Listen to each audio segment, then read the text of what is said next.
Welcome back to the Nullified Take channel on YouTube, where Kahuna and I've got the TNT takes for you on Survivor 45, Episode 5. That's right, I'm your host, Chris, and we're back. Kahuna, how you doing? Good, man. I'm doing really good. You know what happened to me today? No, let us know. I hatched a 2900 CP Tyranitar with like 98 IV and Psychic Blast instead of Nash from a 6-kilometer egg. Right, that's Pokemon, right? Like that all Yeah. went over my head, but I was frantically, okay, what is he talking about? Is it roller derby? Is it Pokemon? It's Like, Pokemon. You so just talk to like... I take it you're a big fan as well. I'm not, but I was a big fan of that scene. I was just like, I love that nerdy Pokemon talk where everyone's just zoning out and doesn't care, but they'll just do it anyway. Yeah, I mean, I know Pokemon. I've got a young daughter. My wife loves Pokemon. I'm not in that world, but I'm adjacent. So when they said it, I understood everything he said. And I was like, oh no, I understood everything he said. Gabe obviously understood everything he said because it's in his picture. Oh, I got called out by Chris. You're right. I just made it up for the joke. Occurrence in Pokemon. Listen, I've got no idea. Like, I remember watching Pokemon as a kid for like a little bit when Ash was still the main character in it from memory. And then after that, I couldn't tell you what's going on in Pokemon or anything. Like, I mean, I just, when I watched, the Pikachu was the strongest Pokemon of them all, to give you an idea. And I'm sure he's not anymore.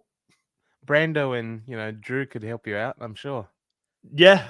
Listen, love that segment as well. It was funny seeing Emily in the background, and it's like I couldn't tell if she was with them in the conversation, interested, or wanted to just get out of there. Like, but she didn't move away from them, so I was like, I was perplexed. I was trying to read her face, and there's like she had the game face on. I couldn't tell if she was interested or not.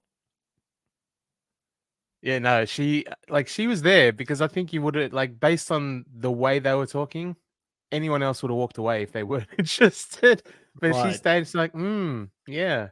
And she smiled and laughed at one of the jokes. I think there was a joke. I don't know, but yeah. It seemed like she was there, willingly at least. Chris says Ash only stopped being the main character last month, so that doesn't mean much. So how old is Ash right now? Is he like Master Roshi and Dragon Ball Z? Is he like 50-something years old? Like, he must, like, is he still playing with Pokemon when he's like that old? He's got to catch them all, man. There's a lot. They just keep creating more. And he's like, damn it. I wanted to retire, but I can't. I've got to keep going. He's like Tom Brady. Can't retire. Cash Wash says, haven't watched Pokemon since I was a child. Yeah, same. Hey, Kiwi Scud, welcome. Erin, welcome back to the live as well. So great to have all of you here. What an episode. Like, I just want to say, a couple of weeks ago, Kuna, I was like, coming into it, I'm like, people in the chat were like, best season ever. This is going to slam everything out of the water. They loved it. And I was like, let's just let it cook a little bit. Let's think about where the season's going. I felt like it was a little bit premature to make that call, but 5 episodes in, it's tracking in the right direction at the moment. And the 90-minute episodes delivers. I mean, we just spoke about the Pokemon scene. I don't even know if we would have gotten that in the normal 40-minute episodes. Yeah, no, we do get a little bit more bang for our buck, isn't it? Like, you're sitting down and investing, and we get way more of the island stuff. We get way more of the relationships. We even get like little background montages and stuff, and it just adds to the overall texture of the show. You know what I mean? Like, I appreciate context, and I appreciate filling them out as more well-rounded characters and people.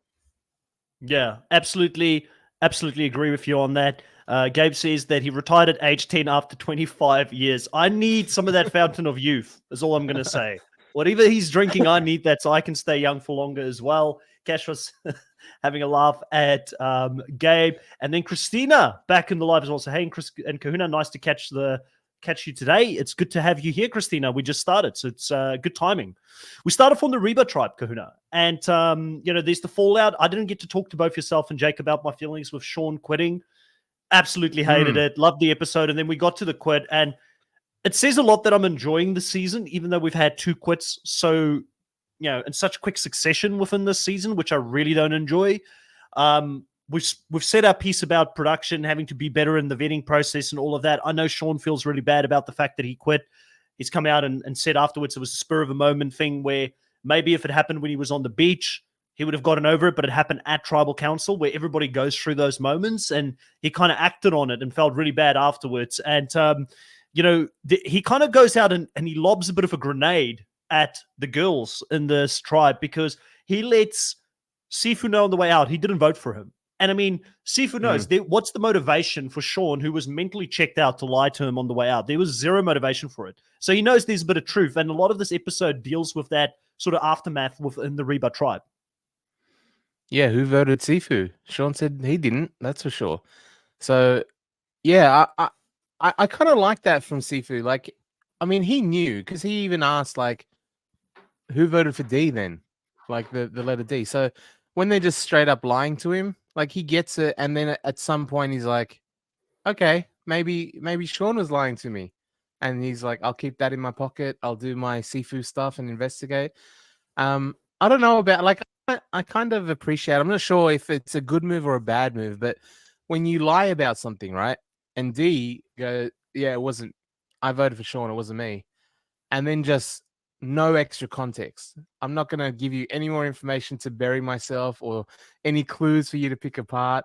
There's like, no, it just did the Shaggy defense. It wasn't me. Yeah. It wasn't me. But he's like I caught you on camera. It's like, it wasn't me. It was a standoff, and I feel like the woman kind of used this also as a tool to see who of them would crack first to give in. Like who was, because clearly they knew who did. Well, I guess some of them would have had to guess, but there would have been. I'm sure Julie knew it wasn't her. J. Meyer didn't do it. J. Meyer was the scapegoat in the end. What did you think about his strategy of saying, "I will go to Sifu and say I did it"? Like, what kind of strategy is that? Like, I mean. If he's got an idol and you're telling him that you were the one, like the target's coming your way. I just couldn't understand it. She let D off the hook so massively in this episode. Like it blew my mind. Yeah, like she should have been listening to Drew and Brando about optimal game theory and what cards to play, but that wasn't a move. That wasn't, or it was a move, but it's not a good move. And D was like, okay, sounds good to me. Like, obviously. Like, sure.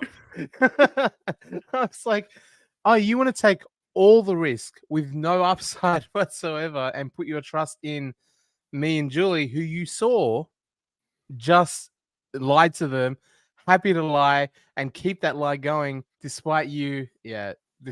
Meyer potentially copying some heat here from a really scary Tai Chi reference. So yeah, a veiled threat. But listen, it's so funny because Sifu, when he does that, he reminds me of like Matt from like Survivor Amazon, where people thought he was really crazy that season, and he was like sitting in camp and he was just like sharpening the machete the whole time, and people are like, "Oh no, what is he gonna do with this?" Like, I'm getting that kind of vibe from Sifu, but you can tell he's a good guy, and like you said, it's not even within him to be this threatening or aggressive, and it completely missed J. Meyer because she's like, what is he trying to do? And I just love how bad both Sifu and J. Meyer is in the game. And then you've got D and Julia sitting in the middle of those two who are playing a phenomenal game together. I really love the Reba 4. I don't know if they are long for this game because now that Sifu knows that potentially they're not with him, that's one less Reba member going into a merge situation, which means that 4 could be on the outside. But my favorite players at the moment is Julia, D, Austin, and Drew. Those are my players, like that I'm so behind to try and see if we can get them towards the end. And I know between the two of us, we've got 2 of those players in our teams each. So, yeah, I mean, it's in our benefit to see that alliance go deep. Not in Jake's benefit. That's probably why he missed this live today, because another tough week at the office for him. He's like this. He's watching like this the whole time. Just eyes down and shamed. Yeah, I don't know, like, because it seems like coming into the merge, obviously original Lulu is done and dusted. Caleb and Emily going to play middle game. Will I flip to this side? We're now hot property because there seems to be a looming war between Reba and Bello. And will Sifu have any shelter to go to, or does he have to stick to his original Reba because he doesn't really have any other connections whatsoever? Even within Reba, he's on the outside, right? So can he flip successfully to Bello against Reba? we'll see, because they've got numbers too, right? It's not like they're desperate at the moment, but it could be, like any little move might start the avalanche. So yeah, it looks good for Sifu if he can go. Sifu's got some hope. Let me pitch the case for Sifu here, right? If Survivor was Pokemon and Caleb was Ash, right? And Caleb had to go around and collect all of the outcasts. He got to collect them all. Then Sifu's going to be in there because Caleb, he loves himself some outcasts. He loves himself a Katura. He loves himself an Emily. He loves himself maybe a Sifu down the line. He already went over there and had a bit of a conversation with Sifu before. So I feel like Caleb is the Ash of the season. He's the Pokemon hunter or the outcast hunter of the season. And he's doing the most. While I feel like a lot of people, there were some people who were onto him, like D was onto him very quickly when he went over to the Reba, the original Reba tribe. But there's a lot of people who are not noticing that social game for some other reason. And he survived. Superpower, isn't it? It's the guy's playing a game. He's playing a pretty solid game at this point. If he does get to the end and win, it might even be seen as one of the better games. But let's go back and say hello to a few people that has joined us since we've started going on a bit of a rant here. We've got Hollis back here in the live as well. Welcome to the live as well. We also have Christina coming in with the $3 Canadian super sticker. Thank you so much, Christina. We really appreciate that. That goes straight back to the channel to help us grow here. We've got all the way from South Africa, the Hangout Room. We've got the Hangout Room saying hello to everyone here as well. I know you're not a biggest rugby fan, but big game for us tomorrow. Hope you're getting behind the boys. Rugby World Cup final. Then let's see what Cashra says here. She says, I watch Survivor with my mom. She's always trying to get me to fast forward a lot of the talking. I'm like, no, this is what I've been waiting for. Yes, that's the most important part. Tell us about the relationships between these people. More important than any of the twists. And that's what I'm loving this season. Erin says, the Reba woman thinking Sifu has an idol is insane. Yes. And what did you think about Sifu's fake idol that he created? I mean, I like it. It looked pretty good. Like, and I didn't even know Sifu had it in him. I thought he's just out there punching trees and, like being wacky. And he's actually thinking about the game and be like, okay, they're lying to me. I'm gonna make an idol. Like, well, it took a couple of days, so he's probably had it in the works. But that's even evident as well that he's thinking game. And maybe it's like a weird version of Bruce. Like Bruce is doing wacky Uncle Bruce. I'm funny. I'm dancing. Hoo. And Sifu's like, I'm playing the game, but I'm also distraction. Like don't look at my game because I'm showing you how crazy I am. I don't know if that's the strategy there, but I also like on the fake idol. Like, I don't know if you noticed, but the last bit at the bottom looked like some sort of spike, like saber tooth, like some sort of like sharp thing, and I'm like, it's a little bit too Sifu, isn't it? He had to put he put something on the end. It's like, this is gonna look really cool when I wear it. You know what I mean? Like it wasn't just solely to make it have like a sprinkle of flair, of flair on his idol. He's like, this one looks scary. Yeah. Yeah. No, love Sifu. Love the fact that he's thinking outside of the box. Obviously, at the moment, he's not in an alliance, so it's concerning. But he's definitely going to make the merge. We know that much because next episode is the merge. It's going to be an early merge at 13 people. D and Julie found the idol. They know that Austin has it. How can they possibly believe? I guess in a game like Modern Era, like they probably think there's 8 idols on their island, you know what I mean, on their beach. Like maybe that's why, but they know Austin found their idol. The Reba idol is gone, and they're still thinking Sifu has one. It's weird. Like they're not even willing to risk and say, look, I don't think he has one because we found one. How can he possibly have one? But they're going with it. Yeah, we can understand it from Jemiah's point of view, but definitely not from the other two. Castro said, I'm pretty sure Kahuna voted for Sifu. Gabe says Sean screwed the Reba ladies even after he left. That's right. Jemiah's paranoid. Totally agree. Jemiah should have kept his mouth shut. Not move, puts targets on her. Yeah, it wasn't a good move at all. The Hangout Room says, I think Sifu even asking was a waste of tea because who would admit that? I just felt like he could should have kept quiet and continued with the game. It served no purpose to me. Yep. The thing is, it's so obvious that he was not going to be happy. I feel like by him staying quiet, they still would have known he's not happy. So, in my opinion, I'm taking the opposite approach. I think what he did was good. I just think the whole Tai Chi mind game thing was just going a step too far. Like, it was never going to work on these ladies, I feel like. And Sifu's not the one to deliver that in any case. Christina says Jay or Sifu might be the first boots at the fake merge. Highly possible. It would not be a good thing for our Reba 4 if that did happen. Like, I'm hoping that they're smart enough to say, let's pull together. We got some numbers here in the merge. Let's bring in an Emily and maybe like a Caleb or something, and we get the numbers on our side, and let's vote out Bello. I feel like that's the way to go, personally. Gabe says, Sifu just wacky, didn't feel crazy. Christina says, those girls were so fast on that challenge. They did really well. They knew they were in danger.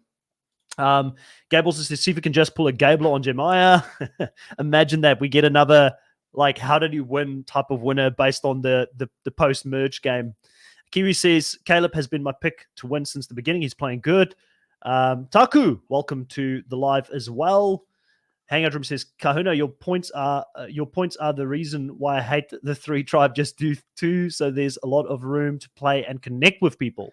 Yeah, I agree. Yeah, I'm not too happy about the 3 tribes either. Georgette, welcome back as well. Aaron saying Caleb is able to play under the radar when he is with Katura and Bruce Dynamic. That is very, very true.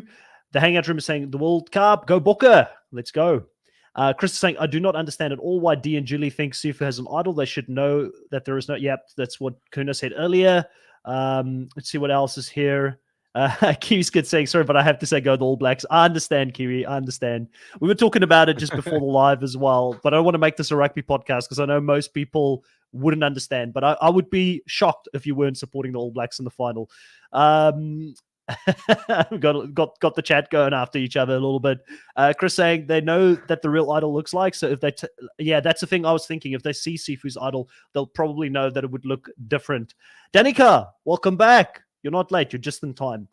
All right, so Bello Tribe. We get to the Bello Tribe. Everybody is tired talking about food, and then we see Jake go through a very similar episode like he did the first time, where he is sort of just passing out in the middle of camp. And maybe I was a bit harsh on him in that first one where I said he inhaled a lot of smoke. Maybe it was just the camera angle, and he has a bigger issue going on at the moment out there on the island. Luckily for him, he's got a nurse and Kelly who's on the beach as well, who can kind of assess where he's at afterwards, and she kind of calms him down. But what a backstory about, Jake, and I'm sure this is something, Kahuna, you're going through your own sort of weight loss journey that you could probably relate to a lot. What was it like seeing the work that Jake has put into going out there on the show and then fearing that it could all come down just based on his body giving in after he's done so many things right to just get himself into a position to play?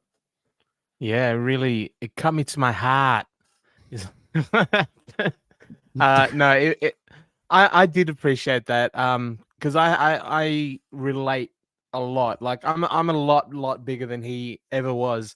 But yeah, like the fact that you've lost so much weight and still have whatever, like it's not like you're ever going to be completely free of it. And even once you get down, like he looked jacked in some of those photos in the Nickelback montage they're doing, which is, it's a weird thing as well. Like the way they're doing the backstory stuff with just like old photographs and stuff. I like that. It's like the Nickelback experience, I call it. Do you know what I mean by that, Chris? I do. I want Aaron, you to sorry. I want you to sing it really loudly. No, I'm not Look doing at that to this myself. photograph. But I tell you what, we had Taylor Swift playing on loop at work on Thursday, and I was like saying, I would take anything above this music right now. Like nothing against Swifties if you're out there, but hearing it for 8 hours straight. I know, 8 hours straight though. I was going crazy by the end of it. I was like, I'd even take Nickelback. Like I'd listen to Nickelback now. Like give me something different. Yeah, Aaron, I had it wrong. I mean, obviously the Lulu Beach is where Jake is at. But yeah, what a scary moment for him. I think to see that sort of play out. I really am getting behind Jake. Like I want Jake not to be pulled from the game. And like you said, he's trying to fight. He fought his way into the game, and then he wants to fight his way like to the end and be voted out within the game. So just a scary moment. Crazy to see it happening twice. Are I you am worried worried. about it? You are? I am worried. Yeah, I'm worried I- because it seems like there is something. This like you don't just pass out twice like that. Like I Yeah. mean, I don't know. Maybe it is because he's starving and his body has starving. gone through and he's Tired. gone through as much changes as he has. Like surely losing that amount of weight in the time period that he's done it and then starving yourself. Like I mean, you don't know what the body is going through stress wise because that's a significant change. How much was it? 287 pounds. It's a significant amount of weight that he's lost. Yeah. Yeah, he's done really well, and I think one of the biggest things from that is the psychological side as well. Like he still thinks he's a big guy. It's hard, like it's hard to get past that. Even once your body transforms, the mind doesn't always follow suit. And now he's seeing his body let him down. That's going to be even harder for the psychological side. So I am interested to see how he comes out of it. I'm not too worried because the fact that he said like I'm doing the challenges. Like, I'm not having any problems in the challenges. It's just that sometimes when you're starving and lack of sleep and all that, and you stand up too fast, it gets a bit woozy sometimes. So I'm hoping he's good. Yeah. Gabe says, I like Jake's backstory because he explained why his body's acting up instead of showing a sad backstory just cause, yeah, they started bringing a little bit more of the backstories, but yeah, it actually played into the show. It didn't feel disjointed like some of the others have done in the past. Danica is asking, hey, you two, where were you last night? But thanks for letting the chat go live for the challenge live. Missed your interaction, though. If you missed the beginning part of that recording that we did, I mentioned that I probably, because of my schedule, won't be able to do a live on the challenge and the normal spot for the foreseeable future. But when Survivor finishes, the challenge will slot into this spot for lives in the future. And the reason that we're keeping this one is because Jake, obviously with the time differences, this is the only one that works for Jake. So we've got Survivor in the live slot for now, pre-recording on the challenge. Yeah, and then Jake doesn't show up. if we knew ahead of time, we could have swapped it for this week. But no, I mean, obviously love talking to Survivor people as well. There's a lot of Survivor fans on the channel, but it is just a scheduling issue at the moment. All right, let's talk a little bit about Bello. Actually go to Bello this time. Very interesting sort of dynamic that we see here in the beginning with Kendra being a little bit wild, trying to eat the worm. 70% protein, 30% poop, apparently, according to Brando. In that she does try and get it down, can't get it down, but it shows you how hungry they are out there. I know we had Omar on the show last year, and he said that there's so much like potential for bad stuff happening when you're just eating a worm like that. Like the potential like bugs and like the nastiness that's within it. It's almost not worth the nutrition, right? Not when it's a producer plant though. They just put a nice juicy fat wiggly worm right in front of them. All right, yeah, a fully vaccinated worm. They made sure that they had all its vaccinations before they planted it out on the beach. Here we go. You're gonna have the people with the tinfoil hats. They're gonna come and say, according to the Nullified Take, production planted worms in camp so they could eat. It's not a true show. It's fake. It's a fake show.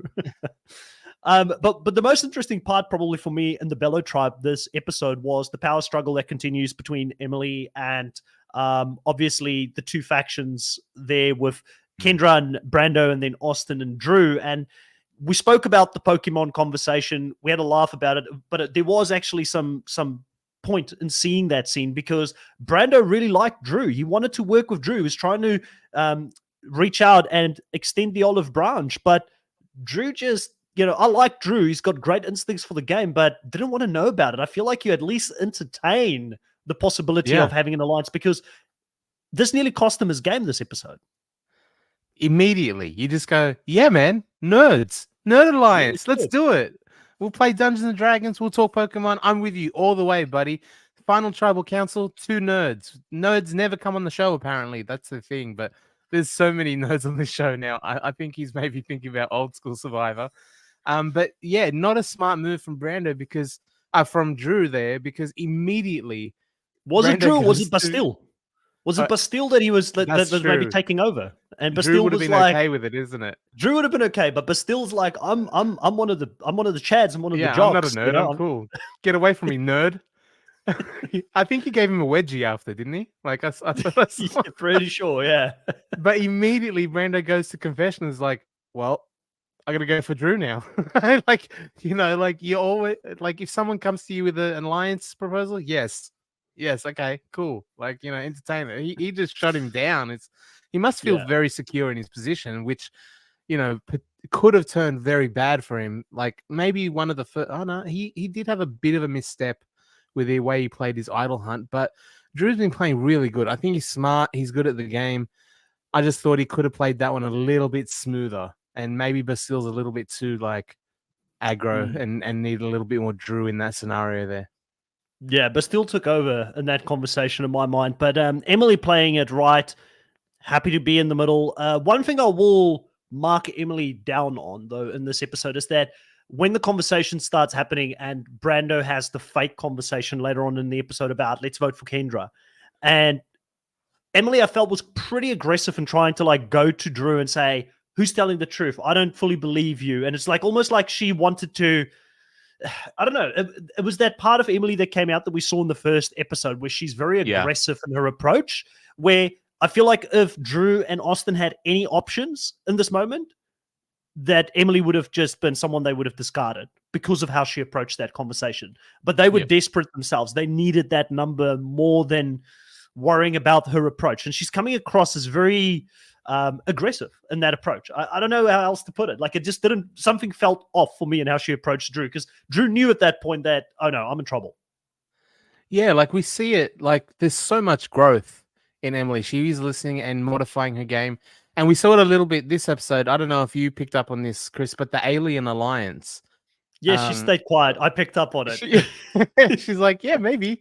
Whereas with Pyramid Alliance and Lulu, she's like, nah, I don't believe that. So she's learning, but it's still there. It comes out every now and then. Caleb said that in one of the other episodes, that she's trying, but every now and then the original Emily just comes out a little bit, especially when she feel like she's maybe being lied to and trying to figure out her game. She's got to do the quantitative analysis on everything, so that's where it comes out of.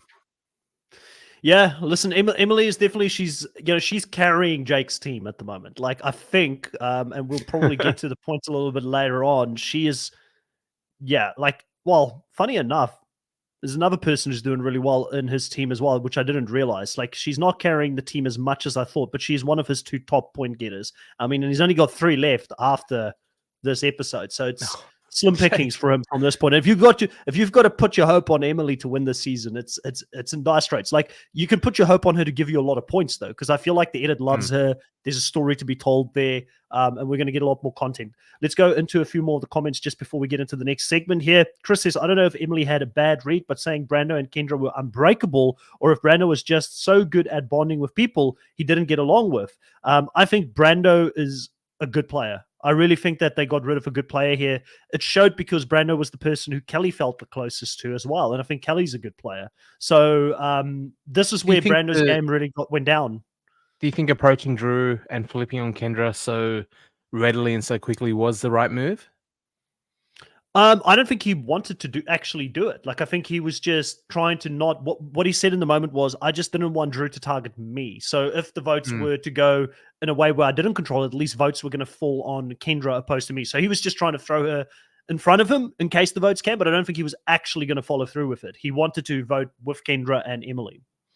So up until that point where he basically got, or not busted in the lie, but Emily seems to believe Drew more than him. Yeah. Where was Emily heading before that? It was still going to be Drew and Austin. There was real no shot for Kendra. Because I just think maybe instead of approaching Drew, he might have been better putting his efforts into recruiting Emily and really building that relationship a little bit more rather than flipping on Kendra, going to Drew. Because that ended up causing a little bit of thing where he had to have the conversation with Emily and get drawn out for it, essentially. So I'm not sure if maybe spending that time with Emily a bit more than just doing some weird back moves kind of thing. Like, either way, I think just the advantages that Drew and Austin has and the fact that they were willing to talk to Emily about them, I think was enough. But I was like, oh, Brando, good move. When he did it, I thought it was a good move. And then Drew was like, nah, it didn't happen. I was like, oh, shit. Very easily undone. I was like, oh, that's an interesting move. But then completely just undone so easily.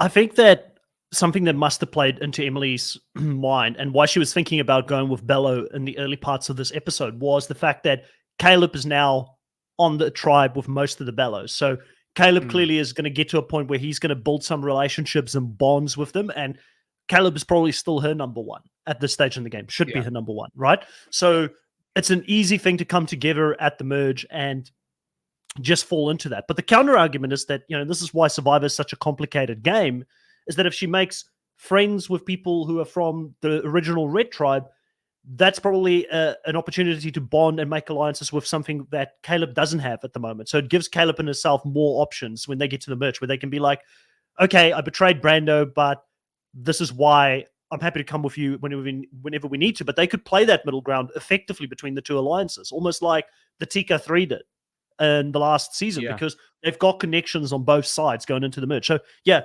ultimately I like this move from Emily. The only thing I would say is that knowing there are some advantages in the game at the moment is risky. And I want to talk about that amulet later. So we're gonna keep that for a bit of a later discussion here. I wanted to bring up Jay saying, by the way, I'm calling it now. I think Katara is going to be the earn the merge boot, because after going for Bruce for so long, very similar to Ellie targeting Gambler in 43, we saw how that worked out for Ellie. Would that mean Bruce is going to win this season? If that is the case, if Katara is Ellie and Bruce is Gabler, can you see a Bruce win, Kuna? Is it happening? No, I can't. I don't think the jury would. Maybe they would, because like if they buy in, but I just don't see it, because he's already had. No matter what he does, as wacky as he is, as much as he dances, as much as he makes jokes and laughs, there's still some people like Katura, obviously not, Emily not, but I think there's that little string of he's been here before, like, and it just sits in the back of people's minds, and I think too much experience. He had that advantage. Yeah. He had that advantage of how to get past the tribal council. Right? Yeah. He just having been to a tribal council before, he came in with so much experience that clearly gave him a leg up. Yeah, like he was a celeb coming back to play the season, and he had the ability to name drop Kane all the way from Canada, which was such a big advantage to his game that how can we vote for this returning player? Yeah, Kane's a cool dude, So I mean, if you could, you'd hang out with him as well. But like I think it was a funny scene this episode, seeing Katara and Bruce still going at it.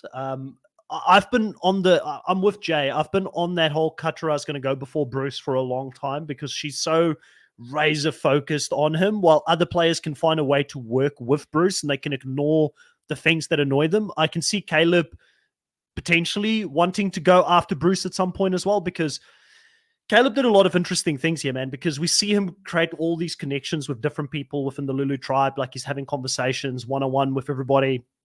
And then through having these conversations, he figured out that Kelly is the power player. Like, he figured out everybody's like, oh, we need to talk to Kelly. And then he's like, okay, I need to get close to Kelly. Kelly is where the real power is. That's where I can influence my game, make moves, and I don't want her coming for me. So I really appreciated his approach, like his one-on-one approach and how he's working. Like, Caleb may be the most threatening player at the moment in the game because of his social game, because of his strategic reads, and the fact that he is dominating in the physical challenges. Tell me you wouldn't want Caleb as part of your sales team at work. Like, he's so charismatic. I hired him for my draft in number 1. He was my number 1 pick for the season. So obviously I'd love to have him in my sales team.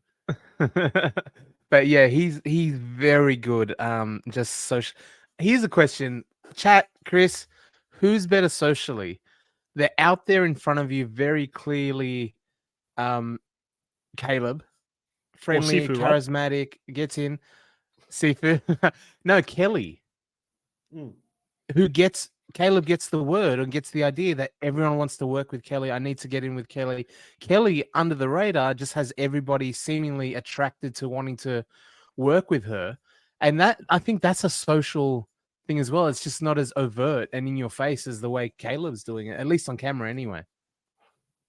Yeah, Caleb's the more entertaining one out of the two at the moment to watch, because the camera is showing us how he's building the connections. We're seeing Kelly have conversations, but there's something about Kelly, and I think the interesting thing for me prior to the season was she said she could bro out with the dudes, or she could be with the ladies. And I think that's why she's so effective, because she's got the ability to mold and adapt her game to the personalities around her. And she's kind of like a chameleon, because that's why Katurah has got no chance of winning this game. She doesn't adapt to the personalities around her, and she gets annoyed by them. Where Callie is like, I'm going to roll with crazy Uncle Bruce. I'm going to roll with him bossing us around camp a little bit. Where Katurah is playing the more emotional game at the moment, where it's annoying her. And she's also letting her frustrations be known to other people consistently. I just think Callie, when people look at her, like if you were to look, Kuna, at like a perfect alliance member, what would you want in a perfect alliance member in Survivor? And I think Callie's got that. She's got the 3 C's: cool, calm, and collective. And that's really what you need out of an alliance partner. Austin's got it as well.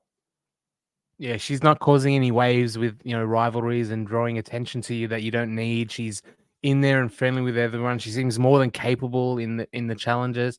Great person to have on Survivor. And I mean, someone said it today, I can't even remember who said it, but someone said like she's a great player. Like they recognize it this early in the season that she's a player of this game. And that makes me feel good because she's on my team as well. So it was Caleb, yeah. And that's game recognizes game, right? 100%. Chris here says, I think Caleb is better socially. He seems to be able to integrate himself better more when he is on the outs. Kelly hasn't had to struggle yet. We just haven't seen Kelly. She hasn't gone to vote or anything. But then again, you could also ask, like, and again, she hasn't been in a position where she's had to go to tribal council yet. But is it better to be on the outs and have to work your way in? Or is it better to never have been on the outs because your game is just that good? Like Kim Spradlin comes to mind. Like she was never in trouble her season. Yeah. She just dominated. I don't think Caleb being in trouble early in the season was necessarily his fault. His team I think no. had a lot to do with it. Let's call it out a little bit. Like I don't think he's great at, especially in that first tribe, he did not manage his threat level, like at all. That's true. And I think that is the problem. He hasn't done that yet. Like he's putting himself out there for sure. Yeah. Yeah. And Kelly's been performing well in the challenges as well, but she's like performing like upper tier instead of standing out. Like I feel like she's like, it's all about pacing yourself through this game. And I feel like her pacing is right at the moment. Like I'm a big fan of Kelly. We haven't had many opportunities to talk about her, but I do think Kelly is an under the cover potential winner pick for me at this stage. But it's gonna depend on where the merge goes. Like if the merge goes in the direction of original Bello, I think Kelly is winning this season. If the merge goes in the original Reba direction, I think it's Austin, Drew, or D. Maybe. Yep.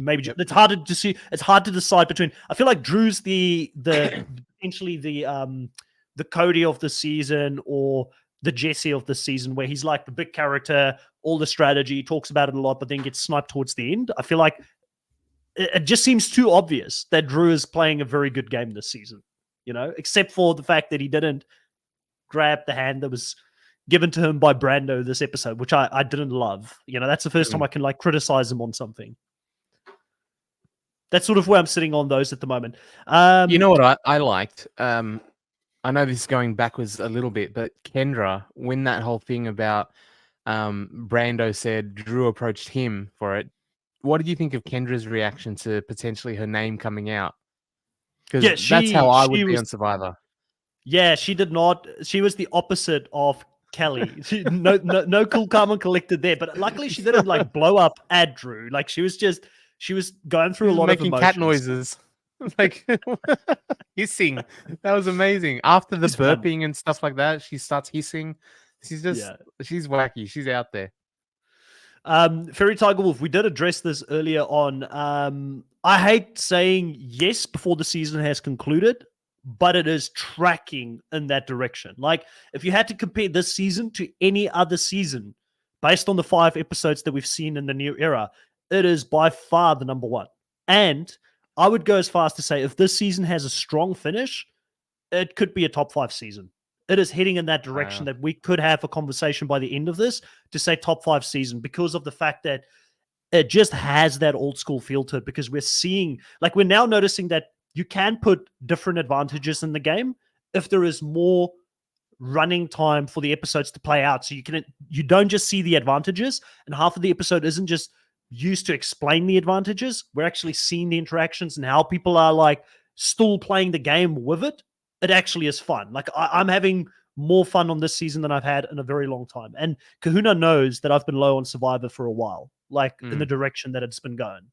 You know, I come in here, I put on a brave face for everybody in the live, but sometimes when I'm alone at night, I think about the good old days. You know, the good old days when we used to have, you know, Philip Shepherd on the show, Debbie, you know, and Coach Tyson Apostle. You know, the top tier, the good old days, the top tier characters. But this is a good season. Fury Tiger say, yes, we've converted Chris. He's one of us now. Yeah, you're gonna have to like I take longer to digest things and sort of get there. Lena says, yes, definitely CBS. Survivor AU is my favorite. Survivor Australia is good. It's really, really good.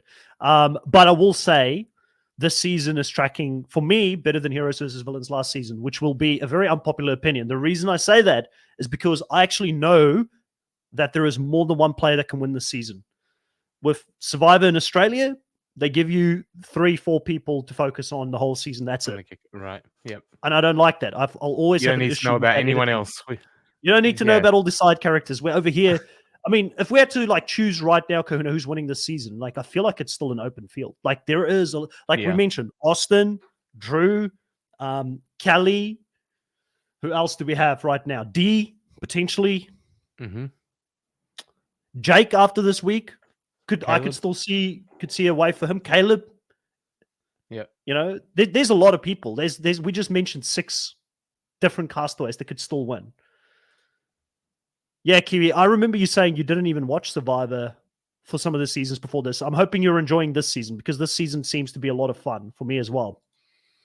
Wonder if CBS is casting with the challenge in mind now. These crossovers could be the reality cash cow for sure.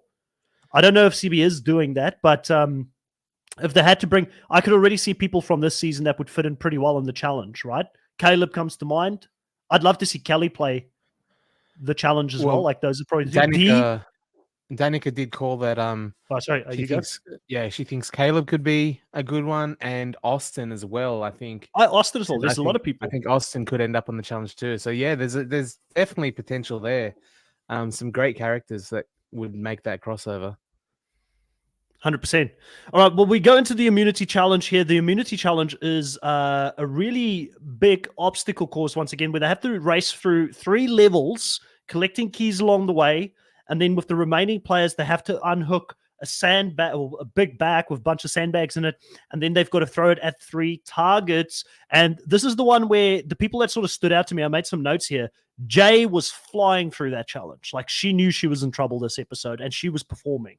Caleb, once again, killing it. Dee did extremely well. Was impressed by Kelly once again on there as well. A lot of the women standing up doing well. Austin had a solid performance. Those were the ones that sort of stood out for me in the end.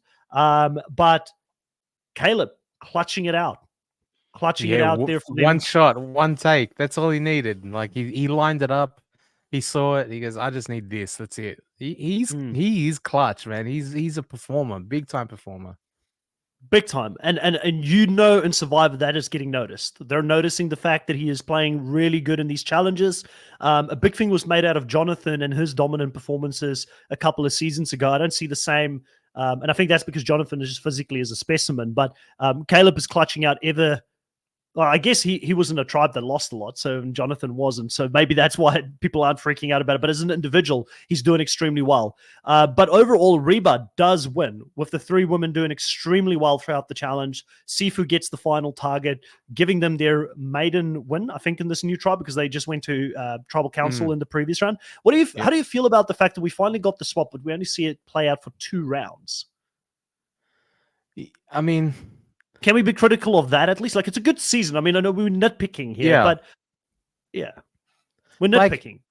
I get what you're saying, but we've gotten a lot out of it in 2 episodes. You know what I mean? Like, the swaps happen, and we've gotten good content out of those interactions. And last week was very heavily focused. So much of it was on that integration. Like, they immediately did the pseudo swap or the swap, and then we saw how they were kind of finding their feet in the new tribe, with Emily integrating, Caleb integrating. So yeah, like, I'm not necessarily disappointed, because I think they've gotten a lot of value out of it. And maybe it might have gone the other way if they just dragged it too long and again, like kept it in these small tribes that's too hard to hide and one tribe gets whittled down again. Like who knows how it could play out. So I don't know. I'll see how it goes. I did like that they did the swap. I liked what we've gotten out of it. And I'm probably going to be okay with moving on as well. I'm like, yeah, give it to me fast, like full, everything straight away and then move on to the next thing. I don't mind that. We'll see. Yeah. Yeah, the UK Survivor is up tomorrow. And Fairy Tiger saying that he lives in the UK. So great to see you finally get your own show back. Usually having to hunt online to try and find Survivor. Aaron says Reba was fortunate to find the key right away. I say, you say fortunate. I say Julia had the skills. Like she just knew instinctively which one to open. That's a clutch skill right there, you know. But that definitely did help. Lita says I'm in the States. I need to search for Survivor UK. I'm sure there's going to be places that will have it available. Like it's kind of the same issue we have with all international Survivor. I wish they would just make it more easily accessible globally because Survivor is such a global show where people will just consume it if they bring it out. So looking forward to the season and to see how that plays out and welcoming some new castaways to the game. And again, we get one step closer to potentially having a global crossover one day between Survivor amazing. UK, Survivor South Africa, Survivor Australia, and the US. Let's will that into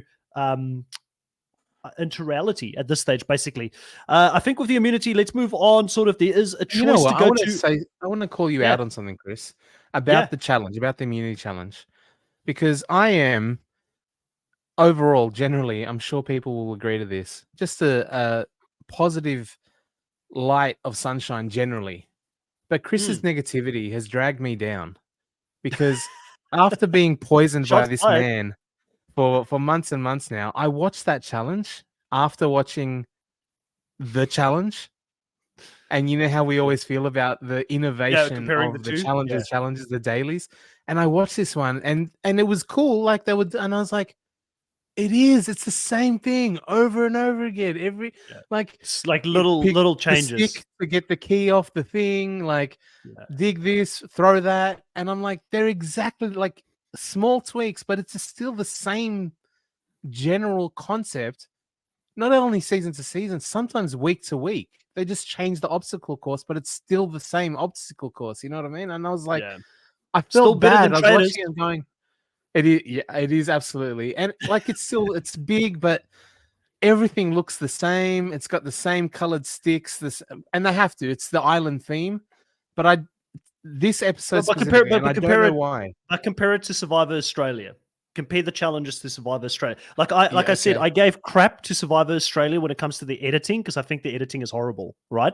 But when we look at the Survivor Australian challenges and the innovation that they bring into the immunities and things like that, it does get bigger, grander. They do it on a lower budget than the US show. Like I said, for whoever's listening to this part of the show, we still love this season in its totality, right? But if there is like little things we can nitpick on, which there is always going to be things to improve on. Australian Survivor, again, like I said, they have to work on the editing. But for me, this is the one thing where Survivor US have just stagnated on challenges. Because when I first started podcasting about Survivor US with Jake used to tell me he hated the challenges. He would forward through it, right? And he's like, it's the most boring part. I just forward through it. And I used to love challenges growing up watching Survivor, but maybe he rubbed off on me a little bit. And I was like, yeah, it is becoming a little bit monotonous. Like, why is it that some people don't like the challenges? It was good to see it play out, but again, I agree with you. I wasn't hating on it. It wasn't horrible, but again, it wasn't anything new. But I never felt it so crystal clear. I was watching it and I was just like, oh, it is the same. Like, I was like disappointed. Like, I still liked it, but when you finally have that realization, it's hard to get rid of. Thanks, Chris. It's true. I'll take that one. I was joking when I said it. Chris, come on. You know, I sprinkle the positivity with the negativity. You know, I'm like, what's it called? Like sweet and salty all at the same time. You know, Lena says, Chris, look at what you did to poor Kahuna. But Aaron does agree with us. US Survivor needs to take challenge notes from AU Survivor. I guess this preach. The AU show is so much better. Danica also says, I admit I fast forward through the challenges sometimes in Survivor US as well. I don't think that's why a lot of people watch the show anymore, for the innovation on the challenges. And that's why I'm so high on the challenge. Yeah, absolutely. Because when Danica just said sometimes she fast forwards through, what happened to me? I watch oftentimes in my lounge room with my family, who none of them care about Survivor, right? So they're Mm, just there because we're a family and we're present. So yeah, and sometimes Kuna my does it wife for will. me. He goes through the torture of watching Survivor for me, so he can talk to me. Yeah. So sometimes my wife will be talking to me as you do. And, normally when you're watching TV, you might be watching TV while looking at your phone, while talking to your wife, and while doing all that thing. But because I have to do this show, I was like, oh, hang on a sec. And I pause it or I rewind. I'm like, what did I miss when I was talking? And I'm not sure because that might be the one thing that Chris talks about and I have no idea. So I go back and I rewind. And because I had to watch the challenge again, I was like, oh, I don't know what happened at the start of this. I'm gonna watch it. It was like, oh, I just rewatched it to then be like, oh, I didn't need to rewatch that. So that's why I was like, I've never been so like it's never been so clear in my mind as that one moment because it happened in that context. I was like, oh yeah, this is just the same challenge over and over again. But sorry to bring the tenor down, but and the negativity because it is a very good season. I just felt funny that I Yeah, was like, realized, I was like, oh my gosh, it is yeah. the same. They use a stick to get the key and then dig and then Kuna's throw. taken And the red pill that I offered him. He took the red I pill, have and I've gone he now. down, man. Let's talk a little bit about the journey. It's a little bit of yeah, and I don't want to remove the joy for you as well, Danica. But yeah, we go down this journey. There is a choice for them to send two people from the other tribe, and they end up having Jay decide to go herself. She won the rock paper scissors with D, which I thought was interesting. Julia maybe stood back from that, and then you've got Jay, Austin, and Kelly all going on this trip together. They get this big choice of choosing between food, sustenance, and the amulet. And I was living through Austin in this moment, Kuna. I was like, it's not an advantage, it's a disadvantage when you know it, you've got a bounty on your head, right? Moving forward in the game. And he seems to be the only player aware enough of that. And Kelly's a good player. So I was wondering why Kelly didn't think maybe this is not the best thing to have on me right now. Like, I mean, what is the power of this thing really? It ends up with them, I think, having an extra vote. If one of the amulets disappeared to steal a vote, equally as horrible. And then when an amulet is left in the game, then finally it becomes an immunity idol. And it's the same twist we saw a couple of seasons ago for one of the seasons I think you didn't watch. It was right in the beginning of the game. I think it might have been season 42, where a bunch of players also had the same dilemma when they ran off and doing one of the first challenges. It was also between three players. And even that season, people didn't want to work together. They wanted to take each other out. So Austin had the right idea. The angel was right. I always say, be the risky player, take the risks. But it felt like not a calculated risk I would have been willing to take if I was out there. yeah, it's a tough one. I think Rob Cesternino this week dubbed it the Sammy or Amy choice. The Sammy or Amy, I like that. But yeah, like I wonder if at some point they're just gonna get to the point where they write on the parchment, trust us, do not get this, it will stuff you up in this game. Like they're making Yeah. it very obvious to me. Like you read what it says and you're like, oh, they just want us to kill each other. So that Yeah. like they want us like they make it so clear that this is going to have negative impact on your game. They say it's a twist, but it's actually no, this is going to screw you. That's the twist, is that it Yeah, comes back it's a on you. disadvantage. I was Yeah, very tempted to mark this one as minus points this week instead of points for the draft on getting an advantage because I felt like it wasn't an advantage, it was a disadvantage. But I did give it as advantage points because I knew both of you and Jake wouldn't have been too happy because you had two of your players out there collecting yeah, you that's some true. points, and then Jake had one, and Jake desperately needs the points right now. So I felt bad, and I was like, okay, fine. I'm not gonna mark it down, but I agree with Chris here. Fully support Austin on getting revenge on Kelly and Jay for denying him that sandwich. That was messed up. Chris says the two women do have a whole fish at their camps. Let the man eat a nice sandwich. Yeah, exactly. Danica says yes, but it was a good thing he did because it worked out for him and Drew. 100%, it did end up working out because Yeah. they could take that extra information back. And now Emily also knows who the other two ladies are that's got the power. So who they need to target coming into the merge. But it's also it's information Emily can use as well if they ever wanted to go against Austin. So it's going to be interesting to see how that plays out. The Fury Tiger says, how bad was Jay's comment to Austin in front of everyone before they left on the journey? What was the comment again? Yeah, that was bad. I cringed at that. It wasn't to Austin, but when asked who they're picking, Jay Meyer said, "Well, we know Austin, and so I want to get Austin and get all the information from him."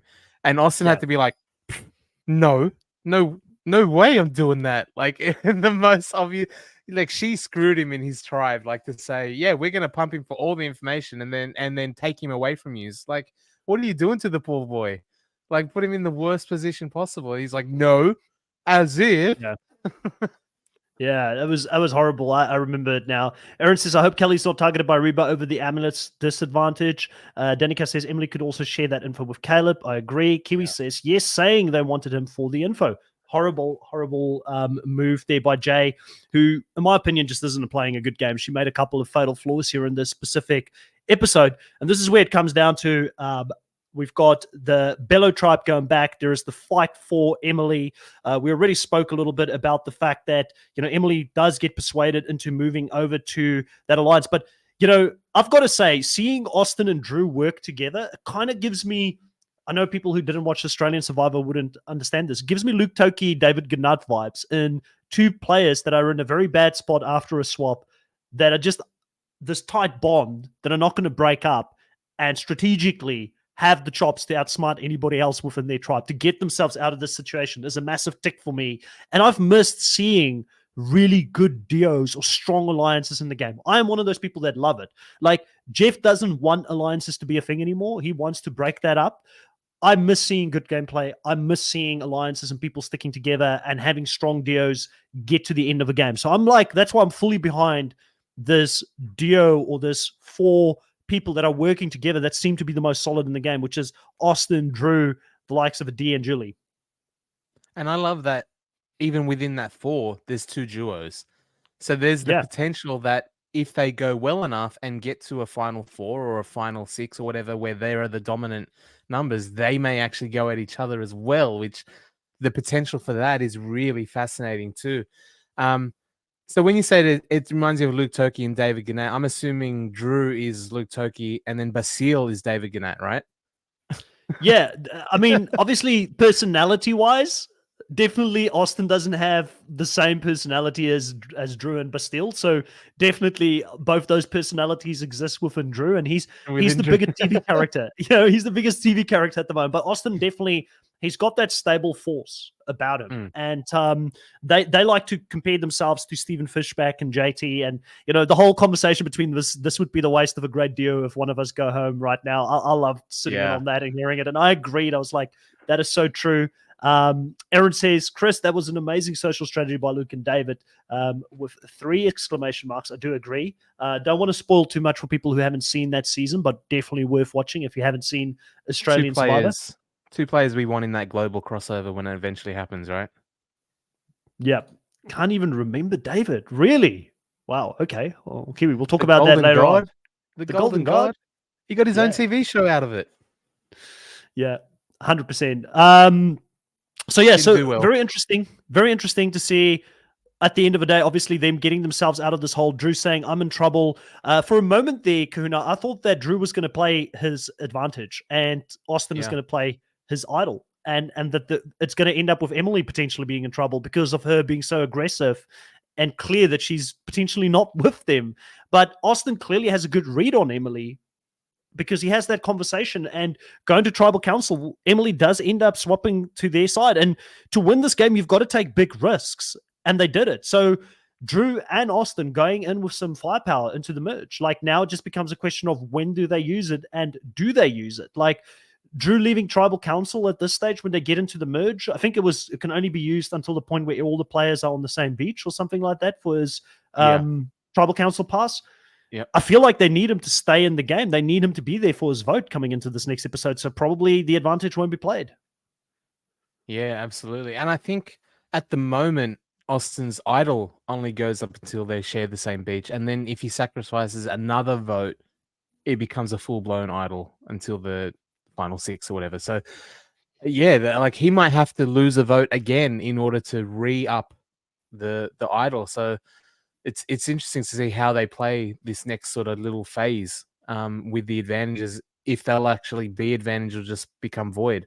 One of the disadvantages of having advantages is that when you are in a good position where you don't need them, they kind of just go to waste, isn't it? And you want to be able to say, and especially for production, like we want to see them be played, but when the people that get them are usually the better players, they're never in danger enough to need them. It's just security. It's just, reassurance. And that doesn't play as well on TV. But like that's what good players end up getting. You know what I mean? That's also like the difference between Australian Survivor and Survivor US, where if the advantages are getting sort of picked up before the merge, they're getting played, and they don't even have expiry dates on them. But you just, if you think about how many idols got played in Heroes versus Villains before we even hit the merge, there's so many. Like, so they're not afraid to pull those moves out. So I don't know. It's interesting how it sort of plays out. If you know that it's only good for one more round and you know your vote's going to be more important going into the merge, but they probably didn't know that 13 players were the merge, right? So it was the right move to try and hold on to it. In hindsight, looking back at it now, probably we won't see it play out on our screens, but they go to Tribal Council. Brandon talks about being a super fan.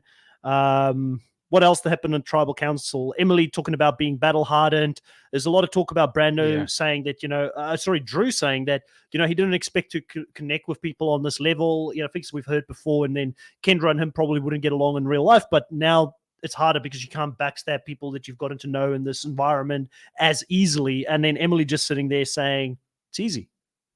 I did like the little subtext nerd battle that we had there where Drew was saying, Brando's got connections on the other tribe, and Brando's like, I do have connections, but it's not the connection itself, it's the knowledge of the people, and they're trying to like throw shots at each other without throwing shots at each other, knowing that that's where the two factions lie. Emily sitting in between. So I appreciated the tribal. I liked it. Again, we got the Emily quantitative analysis kind of call. There were some good lines of bars in this tribal council for sure. I appreciated it. It was one of the better ones that we've had in a while, but again, this is another place where you look at it. There's hardly anything exciting that happens at tribal councils. Like we had the Sabia one, which was amazing, with the candle being burnt in tribal council. It's probably the best tribal council of the season, but tribal councils just don't have that feel to me like it used to have, where it's like anything can happen when you go into a tribal council. And I don't know if it's because of the format, the smaller tribes. It makes it so people are maybe less inclined. Tribes. Yeah, like we need to change something. Like it takes away the chance for chaos, because with the numbers seem to be a little bit more set coming into tribal council, and when you don't, you can't waver from that because there's just no leeway, there's no buffer. If one person moves, everything falls apart, and now my like where are they going to go? There's 5 of them there. Could you get up and go talk to someone and flip something? No, because like there's just not enough people to have on the edges. You know what I mean? It's set alliances just facing off against each other and hoping for the best without any moves to actually make. No, it's a good point. And I think one of the other things with tribal councils for me in regards to why I don't feel like it's all that exciting is because the edit for me with Survivor US is so obvious, right? And I'm going to use last weekend as an example.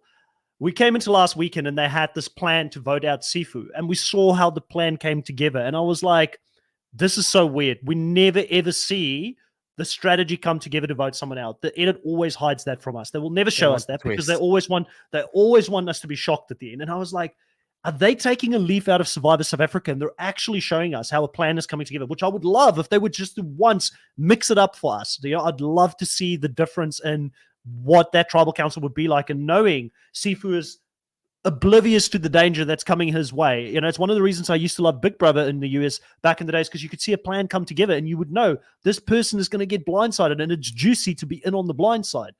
But obviously Sean came in from the left field, quit, so it ended up being a surprise again, and I was like, I see what you did there. Okay, cool. So you still wanted the shock at the end. So it's a formula they keep using, which makes it not shocking. Coming into this episode, there was way more evidence pointing towards Drew going home than Brando. And they kind of tried to let the edit show us that Drew was going to go home. So going into that trouble, I was like, Drew's safe. It's going to be Brando because too much of the edit is pointing towards Drew. And I do that now with Survivor every single time. It's not the obvious one. If they try and make someone out to be obvious or they try and skew the edit to tell you this is how this person's going to go home, you know with Survivor US, okay, I'm looking in the wrong direction. This person's probably in danger if it's between two people. So it makes it anticlimactic for me because I can read through that edit all the time. And that's why Tribal Councils, to me, doesn't have that feeling of anything can happen anymore. Yeah, I mean, they used to do it where you get the two stories. Is it going to be Drew? Is it going to be Brando? And it was kind of equal. And you had to make a 50-50 coin flip. But they have made it skew a little bit more one way. They still gave, the potential opposition there that Brando could be in trouble here. They did, or it could be Drew. But it did, you're right, it did swing a little. I felt it swung a little bit more towards Drew as well, which means it more obvious, which means it's obviously not going to be Drew. Yeah, that's fascinating. I haven't necessarily seen the code in the Matrix where I pick up that pattern every single time. But now that as soon as you mention it, like it's I'm sorry if I'm spoiled. Yeah, I'm sorry if I'm spoiling the rest of the season for you, but I feel like they're very bad at doing that right now, and maybe other people don't even notice it. But Theory Tiger here says Emily was always going to vote with Drew and Austin because of the bridge Emily burned with Bruce on day one. That's a good call. It's a very good call. Like Emily may feel like she can't build that bridge with Bruce moving forward in the game, and potentially that's a reason why she also went with Reba. I actually forgot about that. Well, I know it didn't necessarily. We didn't get to see if the interaction actually dictated this, but last week when Emily joined, or when the tribes merged, Drew was saying, "Oh, I really like Emily. I thought she was going to be a bit more bitchy based on that first episode where she's calling out Bruce, and I got the vibe that she was going to be more aggressive. But I really dig her. I like her. I could work with her, and it seemed genuine. It wasn't just I want to work with her for the numbers because we got the split." Drew actually said, like, she seems actually way cooler than I thought. So, like, yeah, there is that potential there where there was already the rift with Bello, with Bruce and Sarah, but also Drew genuinely seeming to like her, I think maybe helped swing that as well. Mm-hmm. Okay, let's get into our draft here for this week. We've got the three teams. Kahuna still strong, Chris strong. Both of us still have 5 players in the game. Jake came in with 4 players this week, and sad to say, he does lose another player. Brando is voted out. I think Brando could have been a great player heading into the end game, but it's not to be this season. With Brando being out of the game, he now has 3 players left. His hope is set on Jake, Maya, and Emily. I think Jake has outsider potential to still be. I could still see a world where there is a story there for him to win the season. Yeah, I think so. Yeah, but outside of that, I don't see. Jay's she's definitely misreading the game. She's not winning this season. Probably a lovely person, but and good on her for giving it a crack out there. But I just don't think it's happening. Emily, I'd be shocked if she won. Love what Gable has done with the whole Emily situation. Have you noticed? He's like Emily's biggest supporter now. Like he's got the Emily t-shirts and everything on social media supporting her. I think it's such a great way because she obviously doesn't like him, but he's a big fan of hers. Yeah, I mean, you told me. I don't follow Gable on social media, but I love it. He's doing that. That's so trolly fun. I love that. Yeah. Like he's got the t-shirts, like flipping. Yeah. He's like flipping Emily. Like he's amazing. Like all over the place with it. I love it. It shows you he's got a great sense of humor. Embrace the haters. 100%.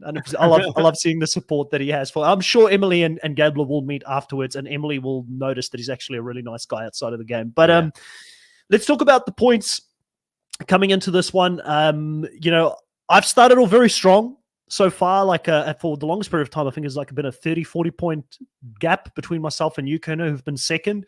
Jake's been out of the running for quite a while. Jake remains in third place. He's on 115 points at the moment.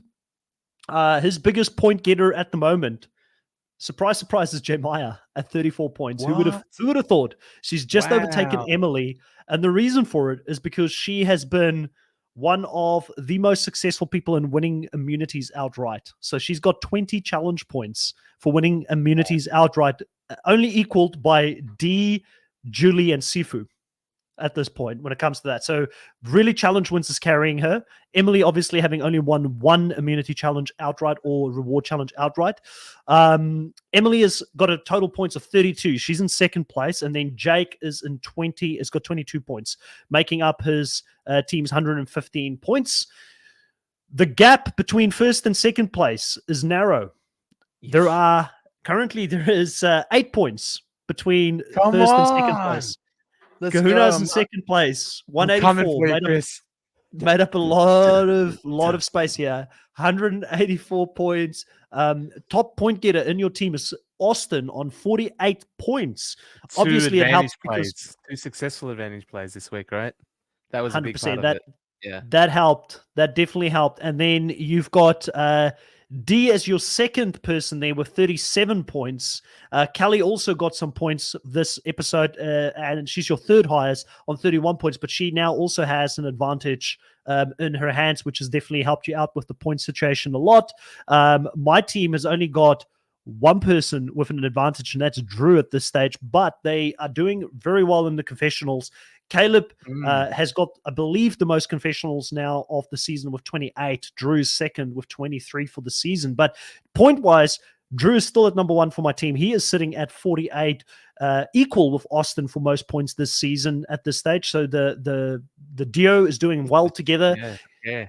Caleb second on 38 points, and then Julie coming in as my third highest at 30 points. And the biggest disappointment for me of the season has been Bruce. Even though he's been a big personality, he hasn't had the most confessionals, which doesn't look good for him potentially winning the season outright in my mind. But there you have it, Kuna. You're doing good. Catching you. Next week it'll be, I would have flipped it. Or it's a big comeback for Jake, maybe. Well, Jake has got a lot of ground to make up. Like it's going to be amazing if he does come back from the position he is in currently.